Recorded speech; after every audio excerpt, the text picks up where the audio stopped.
राजस्व विभाग की चिरलंबित समस्या को लेकर उपायुक्त जतिन लाल से मिले लाल सिंगी के ग्रामीण। भूमि से संबंधित समस्या के समाधान की लगाई गुहार। ब्यूरो रिपोर्ट जीवन शर्मा। किसान योद्धा सरदार रोड़का सिंह कल्याण समिति के नेतृत्व में लाल सिंगी गांव के निवासी राजस्व विभाग से आ रही समस्या को लेकर उपायुक्त जिला ऊना से मिले। उन्होंने जिलाधीश महोदय से महाल लाल सिंगी में जमीन बेचने, खरीदने, तबादला करने, निशानदेही तथा तकसीम पर रोक लगाने के लिए आग्रह किया है। उन्होंने उपायुक्त को अवगत कराया कि माननीय हाईकोर्ट ने हिमाचल प्रदेश सरकार को आगामी आदेशों तक बंदोबस्त फाइनल नहीं करने के लिए कहा है, क्योंकि सेटलमेंट विभाग द्वारा महाल लाल सिंगी में लोगों का खरीदा हुआ रकबा नियमानुसार पूरा नहीं किया जा रहा है और याचिकाकर्ताओं के रकबे में करीब 170 कनाल भूमि की कागजात माल में कमी कर दी गई है, जबकि मौका कब्जा के अनुसार जमीन पूरी है।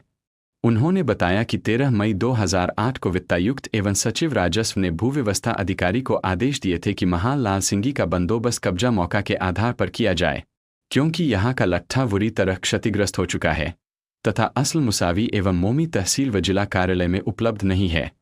ऐसे में दुर्भाग्यवश बंदोबस्त विभाग ने याचिकाकर्ताओं को नए राजस्व रिकॉर्ड में वही वाली भूमि उपलब्ध नहीं करवाई है, यहाँ पर उनका दशकों से मौका पर कब्जा है। उन्होंने बताया कि इससे भूमि विवाद पैदा हो गया है और दुखी होकर उन्होंने उपायुक्त महोदय के दरबार गुहार लगाई है। बता दें कि महाल लाल सिंगी में 54 साल की अवधि में न तो इस्तेमाल हो सका है और न ही बंदोबस्त हो पाया है।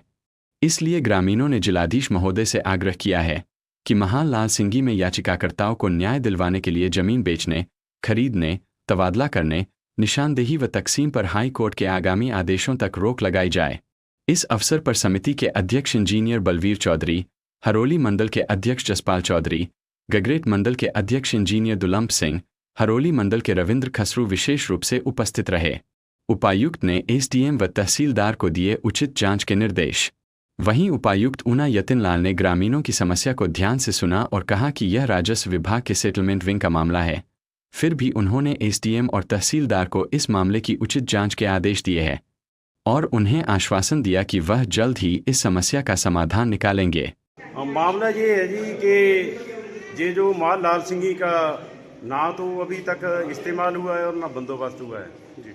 और जो हम डीसी साहब के पास इसलिए आए थे कि माननीय हाई कोर्ट ने बंदोबस्त फाइनल सरकार को आदेश दिए हैं, आगामी आदेश तक जो बंदोबस्त है लाल सिंगी का वो फाइनल ना किया जाए।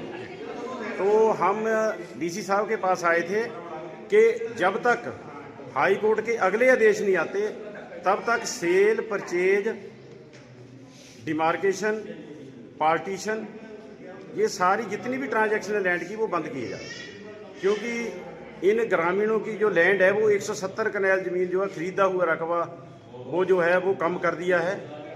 एज पर लॉ वो 170 कनाल ज़मीन जो है वो इनके नाम ही करनी थी। इन्होंने कागजात माल में 170 कनाल ज़मीन कम कर दी हुई है, जबकि 170 कनाल ज़मीन इनके कब्जे में अभी भी।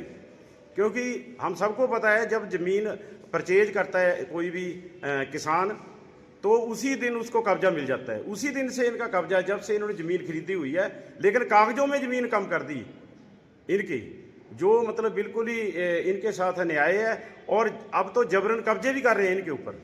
तो इसलिए हम डीसी साहब के पास आए थे, एक तो जबरन कब्जा ना हो इनकी ज़मीन पर और एक जो है जो खरीदा हुआ रकबा जो है वो तो बंदोबस्त विभाग अब हाई कोर्ट की निगरानी में होगा, पर ये जो सेल परचेज होती है वो तहसीलदार के पास होती है। वो डीसी साहब ने तहसीलदार साहब को बुला के आदेश दे दिए कि हाई कोर्ट के ऑर्डरों की जो है वो अवेलना नहीं होनी चाहिए, वो पूरा होना चाहिए हाई कोर्ट के आदेश।